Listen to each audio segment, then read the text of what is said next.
They came home forever scarred. The uncensored stories of Vietnam's true cost. The air hung thick and wet, a suffocating blanket woven from rotting vegetation, diesel fumes, and the metallic tang of dried blood that seemed to permeate the very ground. Private First Class Billy Miller choked on it, a familiar, involuntary gag reflex that had become as common as the sweat stinging his eyes. 6 weeks in country, and his body still hadn't fully acclimated to the oppressive embrace of Vietnam. The jungle pressed in a wall of emerald and jade, alive with 1,000 unseen eyes and 1,000,000 buzzing insects that sang a constant, maddening hum. His M16 felt like a lead pipe in his hands, its plastic stock slick with his own grime. The weight of his pack, laden with ammunition, water, and the meager comfort of a poncho liner, dug into his shoulders, a constant ache that had migrated deep into his bones. His boonie hat, once a crisp olive drab, was now stained dark with sweat and streaked with mud, a pitiful camouflage against the unforgiving sun that beat down from a sky the color of faded denim. "Keep your head on a swivel, Miller." Sergeant McMillan's low growl came from ahead, a voice raspy from too many cigarettes and too much yelling. Mac, a barrel-chested man with eyes that had seen too much and a permanent sneer carved into his face, led the point. He moved with a practiced grace, his body language a fluid study in perpetual tension, every muscle coiled for an instant reaction. He was a veteran of 2 tours already, a ghost of a man haunted by the echoes of firefights and the faces of the dead. Miller envied his ability to move through this hell with such grim composure, even as he dreaded the lessons Mac had learned. They were part of Bravo Company, 1st Platoon, a collection of tired, scared, and often cynical young men plucked from forgotten towns and thrust into the heart of a war no one back home seemed to understand. Their mission today was a search and destroy sweep through a known VC-infested area near the Michelin rubber plantation, a place notorious for its thick canopy and booby trap trails. Every step was a gamble, every rustle in the undergrowth a potential bullet, every shadow a hidden enemy.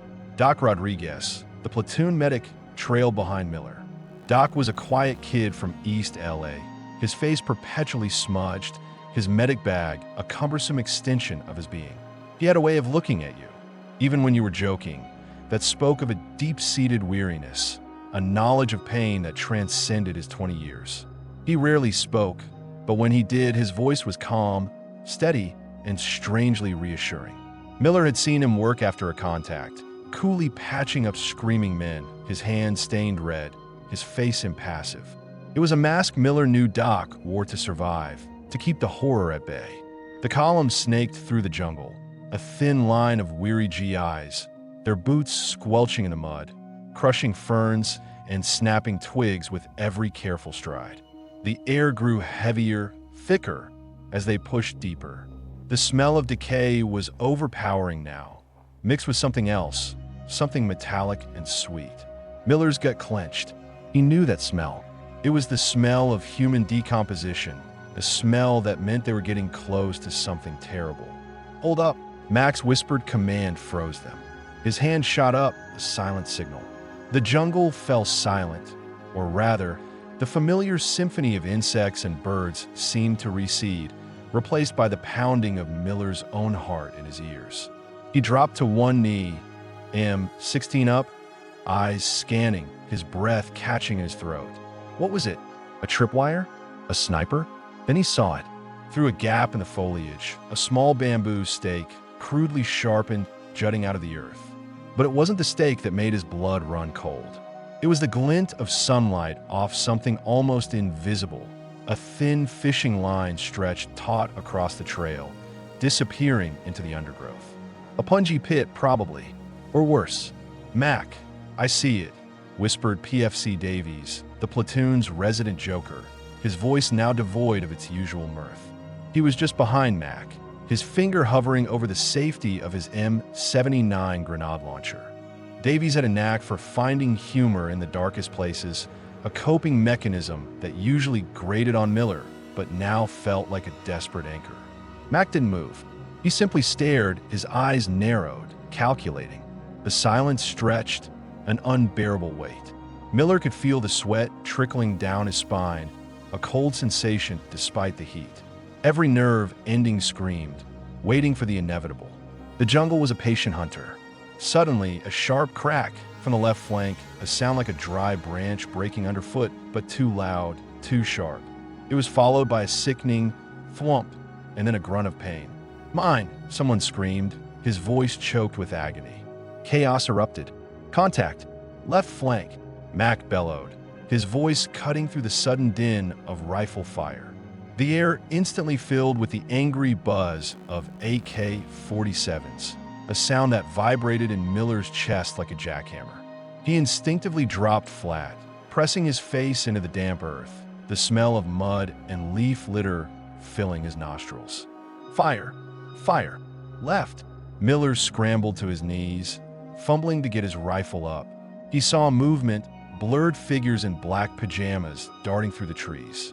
Tracer rounds, red streaks of death, stitched through the air above him, ripping leaves from branches. He squeezed the trigger, a short burst, the recoil of familiar jolt. He had no target, just the direction, the need to return fire, to make himself small, to survive. "Get up, goddammit! Get up!" Mac was shouting, already on his feet, firing from the hip, his M16 spitting rounds. He seemed to have forgotten about the tripwire, his focus now entirely on the new threat. "Doc, we got a man down. Medic!" Miller risked a glance. Sergeant Johnson, from the squad ahead, was writhing on the ground, clutching his leg, a dark stain spreading rapidly across his fatigues. His face was contorted in a silent scream. A claymore, Miller realized with a jolt of ice water in his veins. The crack had been the initiation, the thwomp, the blast. Another GI, Private Evans, was sprawled face down near Johnson, unmoving. "Evans, get your ass up," Mac yelled, but the words were swallowed by the cacophony. There was no movement from Evans. Doc Rodriguez was already crawling towards Johnson, low and fast, ignoring the incoming fire. His medic bag bounced against his hip. He reached Johnson, ripping open a field dressing, his hands moving with practiced urgency. "Incoming! Get down!" Davies shrieked, letting loose with his M79. The grenade launcher barked, and Miller watched the 40mm round arc through the trees, detonating with a dull thump somewhere deep in the jungle. A spray of leaves and debris showered down. The VC fire seemed to intensify, a relentless torrent. Miller emptied a magazine, reloaded with shaking hands, his breath coming in ragged gasps. He could feel the panic rising, a cold, nauseating wave. This wasn't training. This wasn't a movie. This was real. The smell of cordite mixed with the smell of sweat and fear. "Miller, lay down suppressive fire. Keep their heads down." Mac barked, already dragging Johnson by his arms, trying to pull him to cover. Doc was still bent over him, frantically working on the mangled leg. Miller squeezed the trigger again, another burst, then another. He was firing blindly, but the sound of his rifle felt like a shield, a defiance against the unseen enemy. He could hear other GS shouting, the clatter of spent casings hitting the jungle floor, the sickening wet sound of bullets tearing through leaves. Suddenly, a high-pitched scream rent the air. "My arm! My arm!" It was Document. He was still kneeling over Johnson, but now he was clutching his own shoulder, blood blossoming vividly on his uniform. His face was pale, twisted in pain, his eyes wide with shock. "Doc! Oh, Jesus, Doc!" Miller yelled, forgetting all caution, pushing himself up. Mac, still struggling with Johnson, saw it too. His face, usually a mask of grim determination, contorted into pure rage. "You goddamn bastards! You shot the doc!" He dropped Johnson, leaving him half-covered, and leveled his M16, spraying bullets into the tree line with furious abandon. Miller was frozen, watching the medic, his mind refusing to process what he was seeing. Document. The quiet kid. Shot. Then, a blinding flash, a deafening roar that rocked the very ground beneath him. The world exploded into fire and shrapnel. A searing pain ripped through his side, knocking the wind from him, sending him sprawling. His ears rang, a high-pitched whine that drowned out all other sounds. He felt himself falling, tumbling into a black void. The last thing he saw before the darkness consumed him was the distorted image of Macmillan, his face still contorted in rage, engulfed in a sudden, horrific gout of flame. He lay there, stunned, gasping, the world a blurry, ringing mess. His right side throbbed a dull, insistent ache. He forced his eyes open.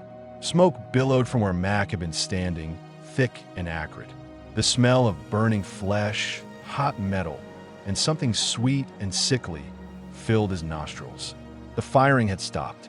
The jungle was eerily silent, save for the distant crackle of small fires and the low moans of the wounded. "Medic! Medic!" A weak voice whimpered from somewhere nearby. It was Davies. Miller pushed himself up onto his elbows, his head swimming. He looked to where Mac and Johnson had been. There was only a smoking crater, a gruesome, mangled mess. No Mac, no Johnson, only fragments. He looked for Document. Doc was lying still now, face down in the mud, his good arm flung out, his medic bag spilled open, its contents scattered across the forest floor like discarded organs. His uniform was darker, wetter. Miller tried to move, but a fresh wave of agony shot through his side. He looked down. His own uniform was torn, blood seeping through the fabric. Shrapnel, he realized. A grenade. Or mortar. He didn't know. He didn't care. He was alive. He was still alive. But the men he had walked beside, laughed with, bitched with, were gone. Just like that, in the space of maybe 60 seconds. Claymore, AK fire, then a grenade. It was efficient. It was brutal. It was Vietnam. He lay there, surrounded by the screams of the wounded and the profound, suffocating silence of the dead. The humid air pressed down on him, thick with the stench of blood and burning. The buzzing insects resumed their chorus, an indifferent soundtrack to the horror. He closed his eyes, tears hot and stinging, mixing with the sweat and grime on his face. This wasn't war. This was butchery. This was the cost. And he knew, with a sickening certainty, that this was just the beginning. The scar tissue in his soul was already forming. Sergeant Miller's voice, a raw rasp that barely cut through the buzzing of flies already finding their feast, sliced through the fog of terror. "All right, move it. Perimeter's clear, but those bastards could still be out there. Doc, you got him." Doc Riley, a gaunt shadow of a man barely out of high school, nodded, his eyes as hollow as the empty shell casings littering the jungle floor. He was already working on Private Johnson, a kid whose leg looked like a butcher had gone to town on it with an axe, not a piece of shrapnel. Johnson's moans were a low, guttural counterpoint to the distant thud-thud-thud of a Huey coming in, a mechanical bird of mercy and dread that would soon ferry away the wreckage of flesh. He didn't move. His own rifle, still warm from firing, felt like a lead weight in his hands, a useless, brutal extension of his own shaking limbs. The acrid tang of gunpowder mixed with the sickeningly sweet aroma of spilled guts. He wanted to vomit, to empty himself of the horror, but his stomach was a knotted fist of ice. He just stared at the twisted limbs, the vacant eyes, the blooming crimson stains that seeped into the emerald green of the jungle floor. Each fallen man, each broken body, felt like a piece of his own flesh being torn away. This wasn't the heroic charge he'd read about in comic books, no glorious stand against tyranny. This was a meat grinder. The screams of the dying, the terrified pleas of the wounded, the hollow thwack of bullets finding their mark. These were the sounds that would echo in his skull long after the jungle went silent. The scar tissue in his soul, already forming, was hardening with every breath, every blink, every horrific sight etched into his retina. It wasn't protecting him. It was sealing him off, turning him into something less human, something forged in fire and blood. Miller barked again, his face a mask of sweat and grime, weary anger simmering beneath. "I said move it, soldier. Grab a body. We ain't leaving anyone out here for the VC to carve up." He flinched, the words jarring him back from the precipice of pure catatonia. His muscles screamed in protest as he forced himself to move. the stiff uniform clinging to his sweat-drenched skin.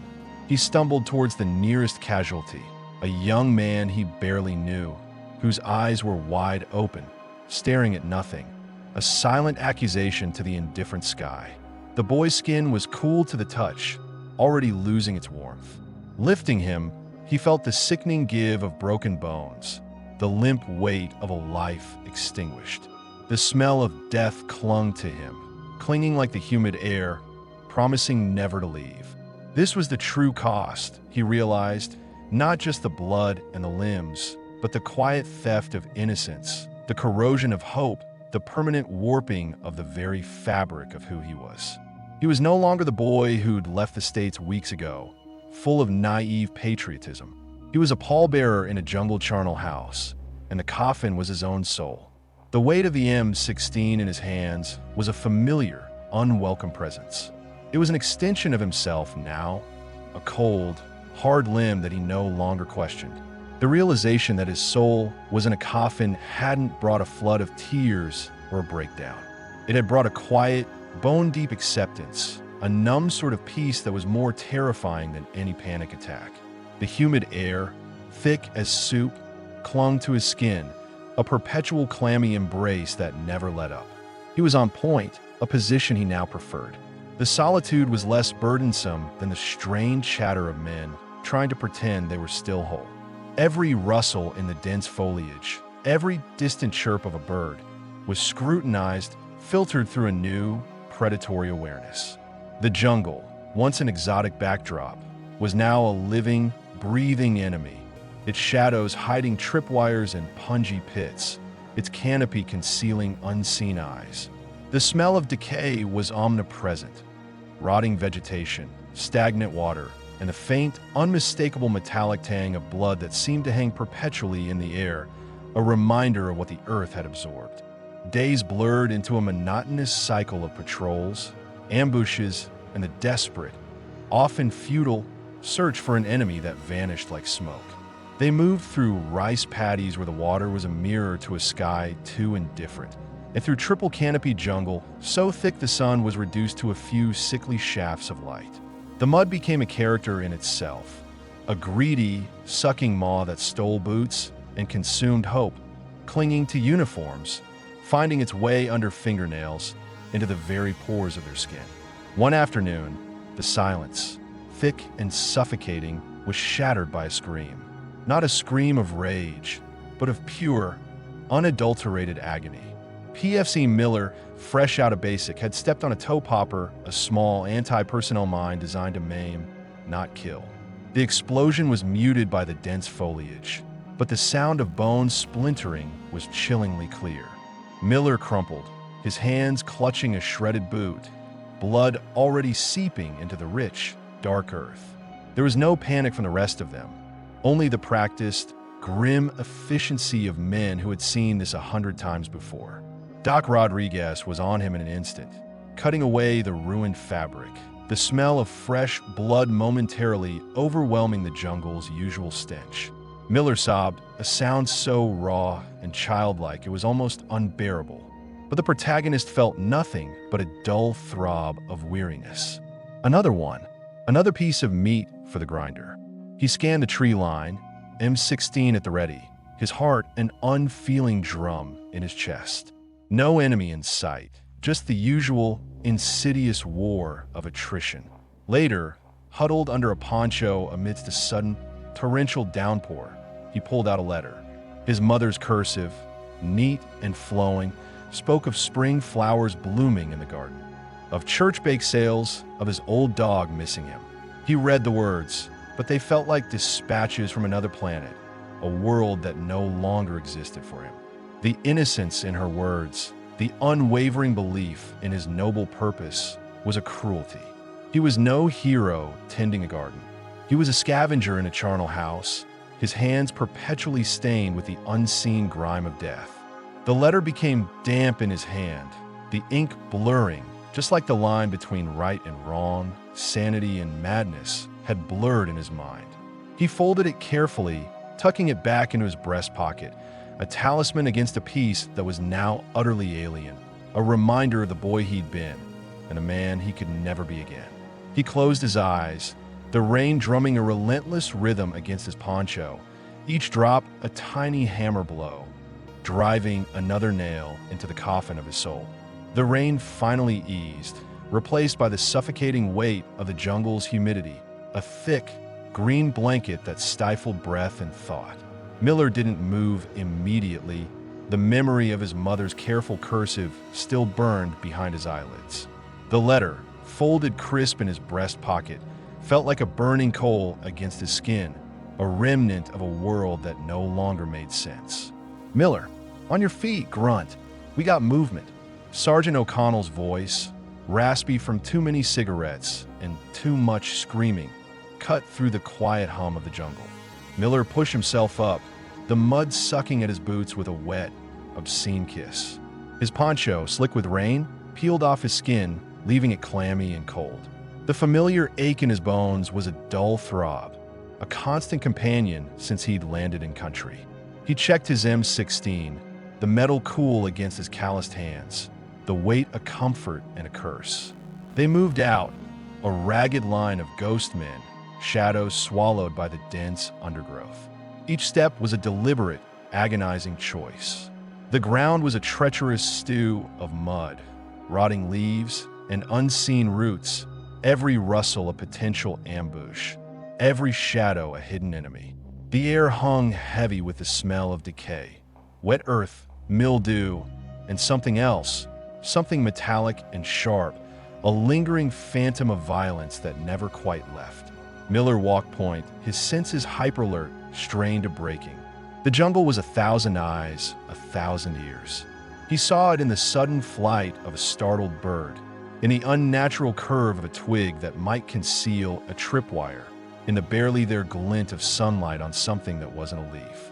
His mind, once a place of open fields and clean skies, was now a tangled mess of tripwires and crosshairs, a constant calculation of risk and survival.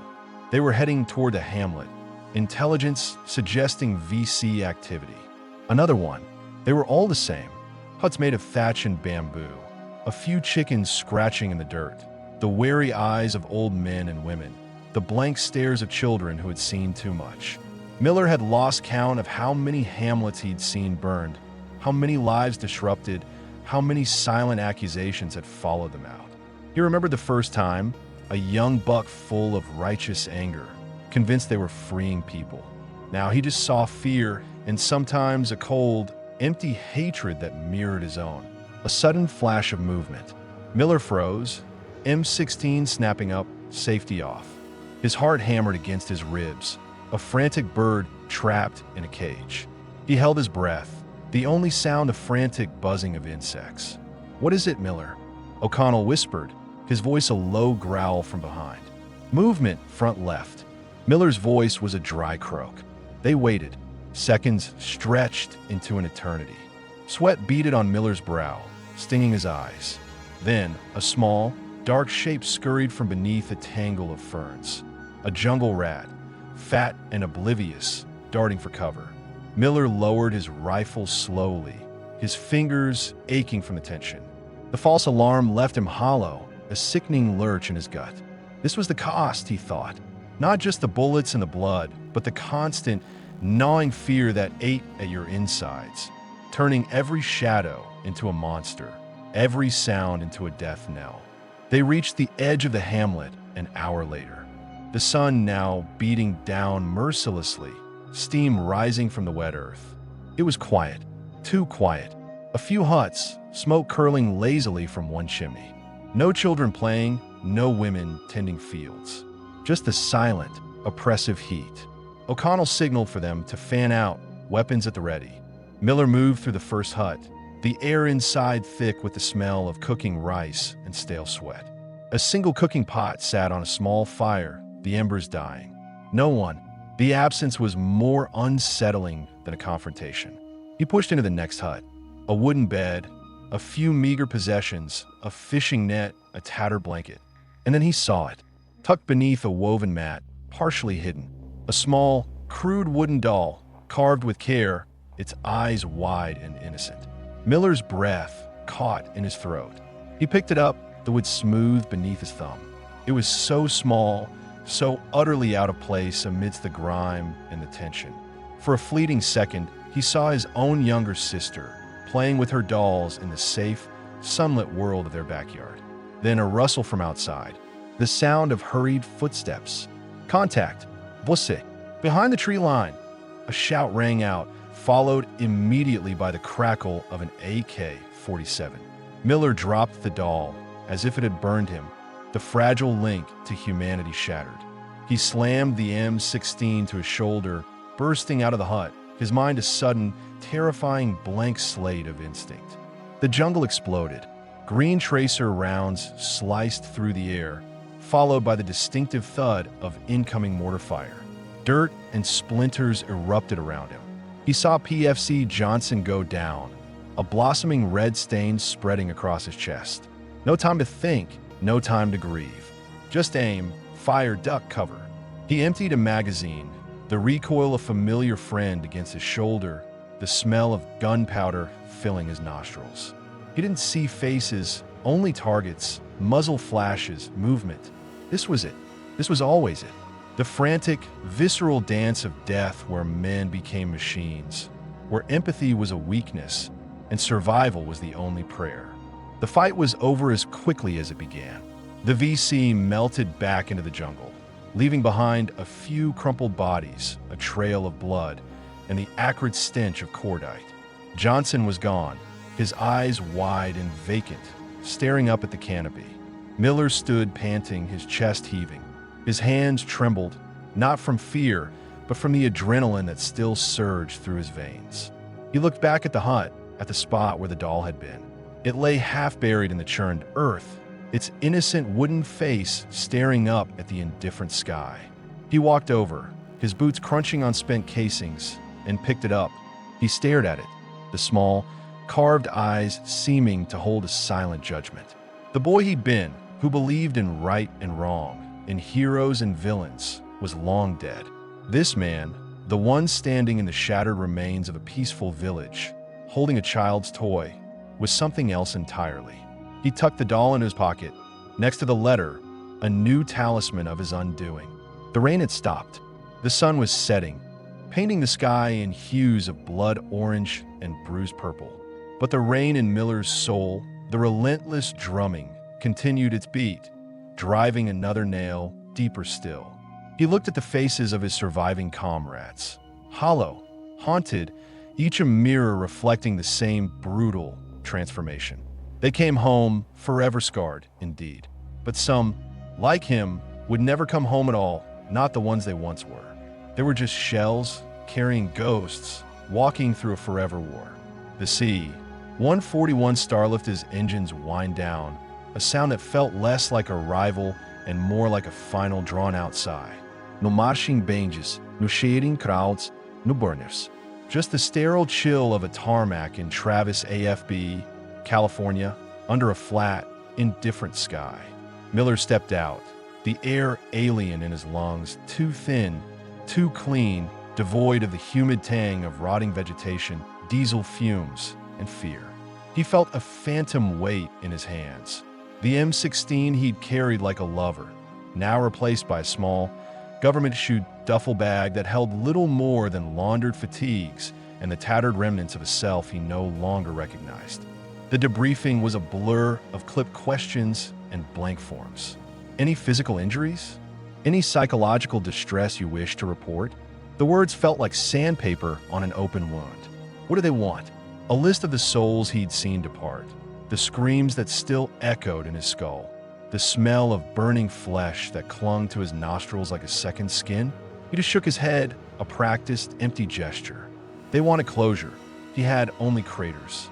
His mother, a woman who had aged a decade in a year, met him at the gate. Her embrace was a desperate thing, a suffocating attempt to pull back the boy she'd sent away. But the boy wasn't there. He was a shadow, a presence behind Miller's eyes, screaming silently.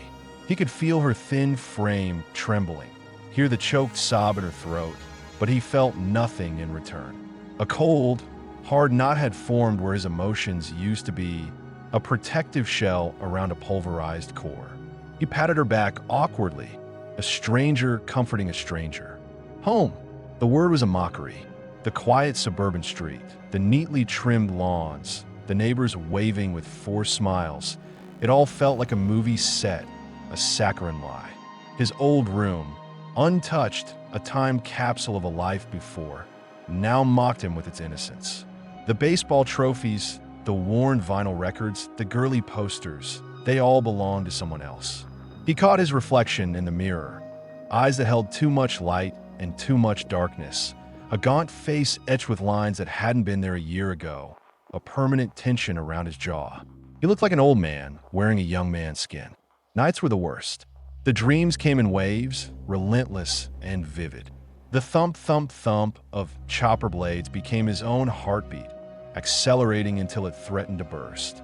The jungle canopy, alive with unseen dangers, pressed down on him, even as he lay in his childhood bed. He'd wake in a cold sweat, his breath ragged, his hands clenching imaginary triggers, ready to drop into a fighting crouch. Sometimes he'd hear the whimpers of dying men, the sharp crack of an AK-47, the wet thud of a body hitting the earth. He'd force himself to remember that it was just the rustling leaves outside his window, the distant drone of a car, the gentle creaks of an old house. But the truth was, the war had followed him home, setting up permanent camp in the dark corners of his mind. He tried to go back to his old job at the auto repair shop. Mr. Henderson, his former boss, greeted him with a hearty clap on the back and a sympathetic gaze. "Good to have you back, Miller. Take your time. Get back in the swing of things." But the swing of things was broken. The clang of a wrench against metal made him flinch. The sudden hiss of an air compressor sent a spike of adrenaline through him. He'd find himself staring blankly at an engine block, his mind replaying a patrol, his hands itching for the comforting weight of a grenade. He lasted 3 weeks before he simply didn't show up anymore. The noise, the confined space, the constant need for small talk, it was all too much. Too sharp, too loud, too close. He sought out other veterans, a desperate attempt to find a bridge back to something resembling understanding. He found them in VFW halls, dimly lit bars, and quiet corners of parks. Men with the same 1,000-yard stare, the same restless hands, the same heavy silence. They didn't talk about the war much, not explicitly. They didn't need to. A shared glance, a nod, a shared glass of cheap whiskey spoke volumes. They were a fraternity of ghosts, bound by what they had seen, what they had done, and what they could never undo. One night, he sat across from Johnson, a man he'd pulled out of a ditch after a VC ambush. Johnson, once a loud, boisterous kid, was now a shell, perpetually hunched, his eyes fixed on a point beyond the peeling paint of the bar wall. "They say it's over, Miller," Johnson mumbled, slurring his words. "But it ain't. It's just inside us now, like a cancer." Miller nodded. Johnson was right. The war wasn't a place they had left. It was a state of being they had entered. Miller started drinking, not to celebrate, not to socialize, but to drown the noise, to blur the edges of the flashbacks, to numb the perpetual ache of being alive when so many weren't. The alcohol didn't make the ghosts disappear. It just made them quieter, more manageable. For a few hours, the rain in his soul would lighten, replaced by a dull drizzle. But the relentless drumming always returned with the dawn, driving another nail deeper still. He walked through his days in a fog, an observer of his own life. The world moved on around him, oblivious to the invisible shrapnel embedded in his psyche. People talked about careers, marriages, futures. He had no future, only an endlessly replaying past. He was a shell, carrying ghosts, indeed. And the war, the one they said was over, continued to rage, fought in the silent, blood-soaked trenches of his own mind, a forever war from which there would be no discharge, no ceasefire, no coming home. Not truly, not the Miller he once was. The sun, a false god of warmth, beat down on the cracked asphalt of the suburban street. Miller sat on his porch swing, creaking rhythmically, a ghost in plain sight. Children's laughter drifted from a yard down the block, a sound so utterly alien, so devoid of the metallic shriek of incoming rounds, the wet gurgle of a dying man, that it felt like a deliberate taunt. Each peal was a tiny, sharp shard in his chest, reminding him of a world he no longer inhabited, a world he only observed through a thick pane of tainted glass. He watched a woman, her hair pulled back in a neat ponytail, retrieve mail from her box. She wore a floral dress, a vision of peacetime normalcy. He saw her, but his mind superimposed her onto another woman, half-naked, eyes wide with terror, clutching a child as a Huey gunship strafed a village hut. The floral print became blood spatter, the neat ponytail tangled in jungle vines. The scent of her perfume, faint on the breeze, twisted into the cloying sweetness of rot, of burning flesh, of cordite. They called it peace. They said the war was over. But for Miller, the ceasefire never came. It was a lie whispered by politicians and echoed by a public desperate to forget. His war raged on, a perpetual Tet offensive in the blood-soaked trenches of his own skull. Every night, the booby traps sprang in his sleep. The tripwire of a sudden noise, the claymore of a slammed door, the pungy steak of a familiar smell. He'd wake up gasping, drenched in sweat, his hands fisted as if still gripping an M16, his eyes scanning the shadowed corners of his quiet bedroom for the enemy that always found him. He tried to talk. He truly did. He'd sit in the VA group therapy sessions, a room full of men with the same 1,000-yard stare, the same dead light behind their eyes. One man spoke of flashbacks, another of nightmares. Miller just listened, the words dying in his throat. How could he explain the exact weight of a dead man in his arms? The way his skin still prickled from the invisible leeching of souls? How could he articulate the chilling silence after the choppers lifted off, leaving behind a field of broken bodies and shattered innocence? The counselors would nod, offer platitudes about coping mechanisms. They didn't understand. Nobody truly did. His wife, Sarah, tried too. She'd bring him plates of food he couldn't taste, try to engage him in conversations he couldn't follow. "Did you see Mrs. Henderson's new rose bushes, dear?" she'd ask, her voice brittle with forced cheer. He'd stare at her, the ghost of her younger self, the girl he married before the jungle stripped him bare, flickering in his peripheral vision. He'd nod, maybe grunt, and she'd retreat, the hope in her eyes dimming a little more each time. He was a gaping wound in their life, a black hole sucking away her joy, her light. He knew it, and the guilt was another heavy chain dragging him deeper. He'd walk through the local park, past families picnicking, lovers holding hands. The vibrant greens of the grass, the clear blue sky, they were mockery. His mind would superimpose the ochre dust of LZ X-ray, the bruised purple-black of a monsoon sky.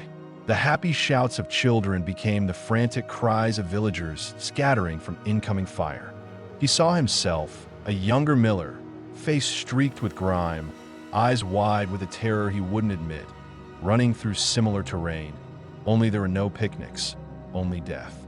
The war hadn't ended for him. It had merely moved, burrowing deep into the marrow of his bones, coiling around his heart, and taking root in the deepest recesses of his brain. He was a prisoner in his own mind, the guards being the specters of lost friends, the echoes of screams, the taste of fear that still clung to his tongue. The discharge papers were a lie. There was no discharge from this war, no honorable release. He was condemned to fight it every waking moment, every tortured dream. The sun dipped lower, casting long, melancholic shadows across the street. The creak of the swing slowed. Miller closed his eyes, the image of a young man, a boy really, staring back at him from the darkness behind his eyelids. That boy, the one who left for Vietnam, was dead. He died 1,000 deaths in the jungle, shed his skin with every lost comrade, every impossible order, every unspeakable act. What remained was this shell, this husked-out form, carrying not just ghosts, but the very essence of the war itself. He took a slow, rattling breath. The cost. The true cost wasn't measured in dollars or political capital or even the official casualty counts. It was measured in moments like these, in the silent screams of men like him, sitting on their porches, forever scarred, forever fighting a war that civilians declared over. He wasn't home. Not truly. He never would be. The war had claimed him, body and soul, and it would keep him, always.